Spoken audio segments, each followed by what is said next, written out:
Entrepreneur, founder, author, and financial advisor Marc Bernstein helps high-performing business owners turn their visions into reality. At March Forward, Marc and his partners and associates think out of the box to partner with their clients in regards to their visions for their lives, their businesses, and their legacies. And through his innovative work with the Forward Focus Forums, Marc connects entrepreneurs to resources that help to fuel their success. Founders Forum is a radio show and podcast where entrepreneurs share their journeys, reveal the stories behind their successes, and the lessons they've learned. Join Marc and his guests for a mix of inspiration, valuable insights, and a bit of fun. Now let's dive in. Good morning, America. How are you? How are you, people in the studio? Good morning, Arlo, whatever you're doing this morning, wherever you're walking right now. It's my dog. I miss him. He's in Pennsylvania, and I'm in Florida right now. So here we are again in beautiful Florida, another gorgeous day here at Babcock Ranch. We've had a lot of Babcock Ranch-oriented shows, and our guest today is Michele, somebody I met while walking around one day in Babcock Ranch. Welcome, Michele. Thank you. And I've also got Marc Bernstein here. It's 3 M's we have. It's the 3M show. We have Michele, Marc, and Matt. I think I may have told you, Michele, that I was going to be Michele if I was a girl. So I've always liked that name, and I've always liked the Beatles song. So there you go. Yep. So anyway, our topic of the day, and this will make a lot more sense in a few minutes, is looking up. Michele, you've used that term a lot, and we'll talk about that in a minute. But I want to hear about in the literal sense, but also the figurative sense of what that means to you. Sure. So figuratively, we all want to be positive, and in life it's really tough sometimes. And you could say we're kind of in that environment right now a little bit. A little bit. A little bit for different reasons. And, you know, even when you're a child, your parents always encourage you to keep trying and keep trying, looking up in terms of what your opportunities are and so forth. And so, figuratively, for me, I look up to everyone. My previous job, before I retired, involved philanthropy. And so when you focus on those in poverty, and their desires and ambitions are the same as all of us. They want their children to be educated and healthy and have a good life. And when people in the poorest parts of the world can still be looking up in a positive way with their perspective and putting that into their family and their children, that's figuratively for me. We all want to look up and think positively and really thrive in life. So that's great, and I'm glad you just went to the figurative sense. You have a great storytelling sense and a great sense of drama, to not give away the literal part. Yes. So now let me introduce Michele, and you'll understand better. Michele is unforgettable, and that is true. From a young person born with a very rare type of dwarfism, who, in spite of being looked down upon by others, learned to look up, to lead with an elevated view of others, a philosophy that landed her at the helm of one of the world's most prominent philanthropic organizations, which I'll give that away now as the Caterpillar Foundation. And with inspiring style, she offers a unique perspective and inspiration for individuals and leaders that attest to the fundamental role one's perspective plays in life. So I just want to add that she's an author, and the name of her book is Looking Up. And in addition to that, I mentioned that she was president of the Caterpillar Foundation and director of social innovation there. And I might add that despite her I don't think she looks at them as limitations, but she's had challenges, and we'll talk about that. But despite all of that, she travels around the world speaking to all kinds of groups and inspiring many. And I just wanted to say, too, this is not your typical founder. And we talked about this morning, but her story is so inspirational that I had to have her on. But in a sense, she is, because when she tells you about her career at Caterpillar and then rising to lead the Caterpillar Foundation, she's really a creator, because she really created something that was impactful, but she took it to a whole nother dimension with what she did. Is that a fair way to put it? Mm-hmm. So let's start with your story, which you describe in your book, but obviously an abbreviated version of that in terms of your growing up, in terms of your the influence of your parents in terms of what you went through as a child and how it led you into a career. Yeah, thank you very much. You know, we all have value, and we have to figure that out as you're a child and as you grow up. And so I was born, you know, many decades ago, where being born a little person, they didn't have a lot of promise, you know, in terms of society and so forth. But I was very fortunate to be born to the parents that I was born to, the family, and also this country. Being born in the United States was the best thing, too, because as I've traveled and I see other handicapped people where they're never seen. And I didn't have that. I was thrown out there. My parents wanted me and expected me to participate, gave me the courage, and I had the health care I needed, etc., the education I needed. When you think about the foundation, even with those in poverty that I write a lot about, it's all about the family unit also. It starts with the family. And so for me, that was vitally important in my situation. And so my dad worked at Caterpillar, retired. We're a typical Caterpillar family. My sister worked at Cat. So, of course, you know, through college and after... By the way, you're from Indiana, right? I'm from Illinois. Oh, Illinois. Central Illinois. Illinois. Mm-hmm. But that's where Caterpillar is located, yeah. Right. So that was obviously where I wanted to work after graduate school. And, you know, when I look back, I've been retired 8 years, and 30 years I worked there. When you think back almost 40 years, for them to hire someone like me, 4 feet tall, a woman that uses crutches, that just doesn't happen. I mean, I would have trouble today, in some instances, being hired, even with my education and credentials. Right. So back there... Even with the moves towards inclusiveness and inclusion and all that. That wasn't even in play back right, then. Of course, yeah. And so when you think about it, my parents played a pivotal role in my confidence and my perspective. Well, there are great stories in your book, I just have to say, both about your father and your mother. Oh, exactly. I give all the influence. credit to them. Are they living, by the way, No. either one? Neither one? Mm-hmm. Yeah, No. I didn't think so. Yeah. So we all have value in some way. While I'm not going to go help unload a truck or paint a wall, I can give other type of value through leadership and perspective. And, you know, I'm also a geek in terms of technology I love. So we all have value that we can provide in any situation. And that's really important that we talk about that. And when I go out and speak, you know, when you think about, oh, I don't have anything to provide, you know, not really, you know. Yeah, and also just to help give people confidence. And, you know, and also give grace when you need to. You know, if someone you think you went to a store or something and they didn't maybe greet you or treat you right, you have to step back and think, you know, what happened today? You know, I just have to tell you, I think I always have done this naturally because I had my own stuff to deal with, like a lot of people did we as all kids. have, haven't we? Right? So, but I always thought I was doing this, but your book really, I wouldn't say changed my mindset, but reminded me of what my mindset should be all the time, because it doesn't matter who you're in front of, it's a cashier or a delivery person or whatever it is that you're dealing with. There's always a story there, and I now look up to people like that because, and I'm not sure that I consciously did that before, but now it's conscious, and you influenced me. And that they So I had want you to know value that. to what you just did that day. Right, Like absolutely. they helped you check out or whatever it is they did. They have value, and you have to appreciate that, and also let them know. And so, as my career progressed, I was on the business side, but my passion has always been not-for-profits.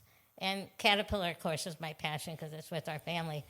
And the foundation job rarely came open. It hadn't come open for 20-plus years because once you get in, you don't want to get out. And it came open. And I had about almost 8 years left of work, and my boss told me about it, and it's the most requested job when it comes open. And so I knew it was a long shot, no pun intended. But I put in, and the CEO picks the person, because you're kind of the front of the philanthropic arm of the company, and I got the job. And it was profound. It changed me as much as I had traveled personally. By the way, I just want to point out, that happened to you several times along the way at Caterpillar. Right. Oh, yeah. They were very open. I mean, I've been very blessed, you know. And to be quite frank, Caterpillar was a very male male-dominated company, and That still was is. another amazing aspect And of it. still Yeah, is. yeah. And so they were very open, and you just keep progressing, and as you do your work, people find out, your type of work you do and leadership. And I was given opportunities, and so when it came I open, just want to say real quick, because they were very open, but you displayed excellence at every level, which is one of the reasons why you kept moving up. I just want to make sure. I volunteered a lot. I mean, I did everything to, show that I could do whatever they wanted me to do. Yep. And so that was my dream job, and I got it. And I felt very blessed, and I ran with it. That was how long ago was that? That was 2011. Right, so 15 years ago. Mm-hmm. And you held that for how long? 7.5 years, and I retired at 30 years. We can retire at 30 years. Right. Yeah. So you're still a Caterpillar employee in that role, right? I was. Oh, yeah, you're still an employee in that role. Yeah. Yeah. So tell us about that. Where you found it, when you got there, and what happened over the time over those 7.5 years. I was only the fifth or sixth person and the first female. So two people before me held it for 20 years. And over that 20-year period, a foundation was, to be honest, you just kind of wrote local checks, and you did it because you're supposed to do it.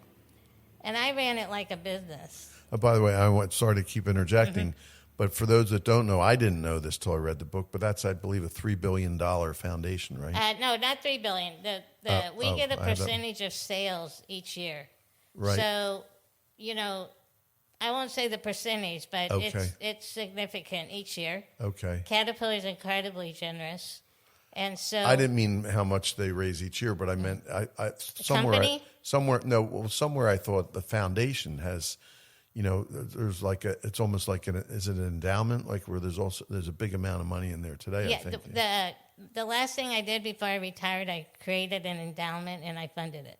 So now for 8 years, there's been an endowment. Yes, but it's one of the more substantial foundations. It is in substantial. The world. Yes, it is. Yeah. And so, treating it like a business, we were kind of like the Shark Tank. We had 3 pillars: education, basic human needs, and the environment. So let's take water, for example. There may be 100 organizations that can provide water to somewhere in the world. How do we decide which one you pick? So you have to give us, what are we going to get for our investment? I call it investments. And a lot of the not-for-profits couldn't do their impact reports. Well, we're going to give a lot of access to water. You just need to trust us. No. No. We want to know where the money goes, and we want you to show us what the impact is, because we want the most for our dollars. They have to earn their way. I felt we owed that to our employees, our customers, our dealers, who made all this money possible. And so once they got the hang of that, and it caused angst, I'll be honest, it was, that was not how it used to be. There was accountability. So but you brought that there. I brought accountability, absolutely. And I did that on the business side. I had a P&L and all that. So this was very much like that. So when you think about it, because they now could provide their impact report, other people were also asking for the same. Things had changed. There's no such thing as just giving. Even when I invest, I want to know where the dollars go and how do you count your impact. So now they got other investors because they can say, oh, here's our impact. So it really was a positive idea, and they eventually got used to it. And if they didn't, then we couldn't do business. The other piece was... Sounds like you impacted accountability throughout Caterpillar in your different roles. Oh, yeah. Caterpillar's incredibly, like all businesses, accountable in every way. And then also we wanted... But you raised the bar a bit. We definitely raised the bar in many ways. And it was a hard couple of years for some groups, but in a good way. And also we wanted GAAP accounting, the GAAP standards, which is national standards, because we were surprised that some of the accounting, it wouldn't fly. Because we're liable for where those dollars end up. So if those dollars end up some arms dealer, because we invest overseas, it comes directly back to the foundation illegally. So we were very, very strong in the accountability. This is a really good time. We got to take a quick break, and when we come back, I know Matt has a question for you. Thank you. The Sattel Institute is the leading CEO member organization dedicated to corporate social responsibility. Under the vision and leadership of its founder, entrepreneur and philanthropist Ed Sattel, the Institute brings together CEOs in Philadelphia and other cities to support the nonprofit organizations that do heroic work in our communities. The Sattel Institute believes that community is every leader's business. SI's members-only meetings and private CEO conferences give members the opportunity to hear from world-class thought leaders on crucial topics like AI, education, corporate philanthropy, and more. In addition, CEO members get the opportunity to share ideas and experience with their peers, like-minded CEOs who believe in the importance of giving back to the community and who understand the benefits companies get from embracing corporate social responsibility. The Sattel Institute charges no dues or fees. In order to join, member companies simply make a long-term commitment to the nonprofit of their choice. To find out more about membership and why so many leading companies are now part of the Sattel Institute, visit the organization's website at sattelinstitute.org. Sattel, S-A-T-E-L-L, institute.org. As Ed Sattel says, think we, not just me. We're back on Founders Forum. Matt, you have a question for Michele. Why don't you take it away? Yeah, I was just struck by what you said about some of the challenges of bringing standards to a situation that maybe hasn't always had the strongest standards, and how that can sometimes be not so well received. Tell me a little bit about that. I'm interested. Sure. When you've been a partner for, meaning a not-for-profit, maybe for 10 years before I got there, and then I come in and we want gap accounting, we want impact reports, we want to know where the money's going, what's your administrative costs. One nonprofit had 60% to admin, meaning only 40 cents on the dollar was going out. Now, the majority didn't have that type, but it wasn't in the direction that we wanted to go at the time. And you do have to change over time because the needs change of the people that you're trying to serve. And so Caterpillar is the same when I'm on the business side. We have the highest standards as corporations and companies, startups have also. So I applied that to the foundation. We're given X amount of dollars to invest. We owe it to everyone to make the most of that money with the greatest impact. So our standards were really equal to what I was used to in the company. So Matt, in every way. And we expected them to be the same. Matt, you mentioned that offline as that's a gift. That's really a gift to Caterpillar and to the culture, and to the partners. Yeah, I've seen in my career trying to bring standards to companies that were stalled in their progress towards goals like revenue growth. And you come in and you bring standards and expectations, and what I call the antibodies of the organization initially attack you. Right. Until you get a certain amount of credibility, and then everybody starts to see that actually this is healing the organization. And in today's world, with everybody watching and more with the data out there, they can see the not-for-profits, what's going on, which is a good thing. And not-for-profits have great standards as well. Especially in today's world, they really are up to snuff, most of them. And you can go online and see how the organizations are performing, and I think that's a wonderful thing. And they get more grants because of that. And of course, they're the most passionate people you've ever met. They're doing the work. Our group didn't do the work. Right. And we partnered with them because they're helping fund the work. Right. They're the best. And they're tremendous people.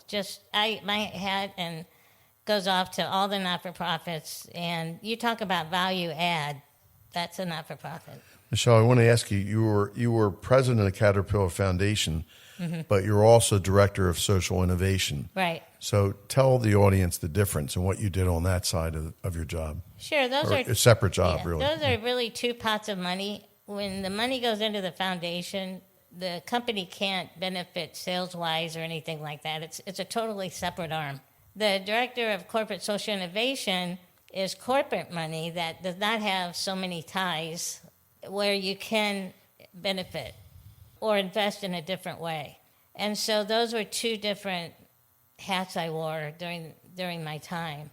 And that was the first time the company really did that as well. So I'll use a word we used when we did Matt's show earlier today, which is it's like a culture enhancer, right? Yes. Right? So Yes, and you have to adapt. And there's so many different situations in the world today where number one is to do good, to provide value and work with partners that can do that. With our name, Caterpillar carries a very strong name worldwide with our brand. And we don't want anything at all to ever tarnish that. Michele, this show is about the creators, the founders, creators who, and their struggles that they've had, and also the strengths that they've built as a result of overcoming those challenges. Now, you talk about this very well in your book, but can you just summarize it? It's a lot. You've had a lot of physical challenges, and being a woman in the corporate world, you've had other types of challenges. Maybe you could just summarize in a couple of sentences, hard to do, the kind of challenges you've had and what good has come out of those, because you're very eloquent about that in the book. You can see my physical challenges, obviously, Yeah. but there's a lot of people who have challenges you can't see, and I write extensively in the book, whether it's mental challenges, financial, Sure. any type of challenge. So mine's kind of out there. Not my only challenge, but, it's out there. Yep. And, I think I was born, with the gift of gab, because I have to make people feel comfortable being 4 feet tall. I have to start the conversation. And so I have to work to make that happen. And then once people start to get to know you, the greatest compliment at work I ever got was somebody said, Michele, I forget you're little. I don't even see that. And, that's really good. Right. But also, we all have to, work is tough today. It's so many things can happen in today's world. And, I had a great career. I worked for a company that was very open. I worked for IBM in graduate school, and I got an internship there. So I've been very blessed. I think it's a combination of my education, and I worked a lot, in high school and in college. So I think I developed skills to communicate in that, and I think that helped. And I've had great mentors. But every day, you never knew what was going to happen or who you were going to run into. And I can always tell, in the foundation job when I would show up and they had no idea. And it's a shock at first when I come walking in, Caterpillar, big yellow, and I'm the smallest employee. So, it can be funny sometimes too. But, I worked with people around the world. I mean, I've been with, very significant leaders that I learned from. And I get opportunities to work with them still. I just mentioned your book, too. I know Bono. You've gotten to know Bono. Sure. We're on the board together. And President Obama, you've had. We were in the, Caterpillar. That was Caterpillar. We invested in a program. And Obama, it was a global program, and he wanted to expand it. He invited 3 companies. Caterpillar was one. And we were in the Oval Office with him, talking about it for 45 minutes. I mean, it was surreal. Yeah. I'm thinking, how did I get from Washington, Illinois, to the Oval Office? How did that happen? Washington to Washington. Right? Yeah, how does that happen? Yeah. And it was because of the Caterpillar brand. It was because of our investment. And I just happened to be in the seat. But I can talk to it, and I can tell you why we should expand it. And that's what he was interested in. So I want to point out, you're, quote, retired. But I know firsthand that you're a very busy woman. I am. So what are you doing these days? And let's talk about your vision for the next year, because I know you have one. I do still work with some not-for-profits and also some companies, who are trying to kind of do what we did. And also my passions are still girls and women. I do a little bit in that area as well. I'm very much interested in the girls and women issue, especially today, as I think we're having some challenges. Right. And when I speak, I talk about that if half your population is suppressed, that you're not going to succeed like you should. And that's around the world. Unbelievable that could even occur, right? I mean, but if you look really closely at what's going on, and I'm not getting political, I'm just saying we want to maintain the opportunities that we need to succeed and have the next generation succeed as well.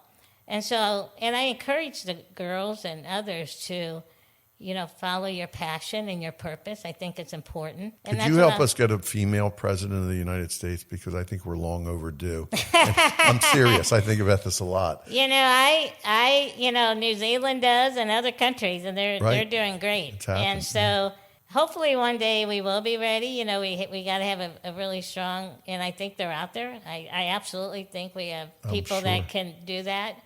And so, but that's a passion of mine. And then those in poverty are a passion of mine. We have a lot of food insecurity in the United States today. And we need to help a lot with that and really make sure that the funding stays. I believe in a hand up, but there are times when people need a handout for food and things like that. The foundation was much more involved in hand up, and education is one of those hands up. So I'm interested in that. And then my speaking, when I do different things, we got to do some fun speaking things as well. How many speaking engagements do you do in a year? It's not how many. I want to make sure I work with a group that I feel that I can make an impact with. So I'm picky about them. And I don't travel as easily as I used to. So if I can do 3 or 4, that's really good. That's great, yeah. Yeah, and I do a lot of podcasts and book clubs and that, Zoom, so that helps. Well, I have one last question for you. You've done a lot, and you have a book which I think maybe answers the question in itself. But what are your thoughts about your legacy? What would you like to leave behind? That, we tried to show that everybody has value and that we all have a purpose. And I always felt that, even as a teenager when I worked in not-for-profits, I always felt that we were supposed to leave this planet in a better place than when we came. And really, that's what I hope. And we're having some challenges with that right now. So your message and your thoughts are very important towards all that. Are you a reader? Do you read? A little bit. I don't read. I don't necessarily hold a book, but I read them online. Yeah. Anything you're reading now online, or anything you? I'm reading more, to be honest, about research in the spaces that I'm interested in. That makes sense. And things legislation that may be coming that can be helpful or harmful to my passions. Makes sense. Yeah. Michele, as always, time flies on the show when we're having fun, which we are. Yeah, thank you. And it's been such a pleasure to have you here. Matt, thanks for joining us. Thank you. Thank you, Michele. And thank you all for listening, and we'll talk to you again next week on Founders Forum.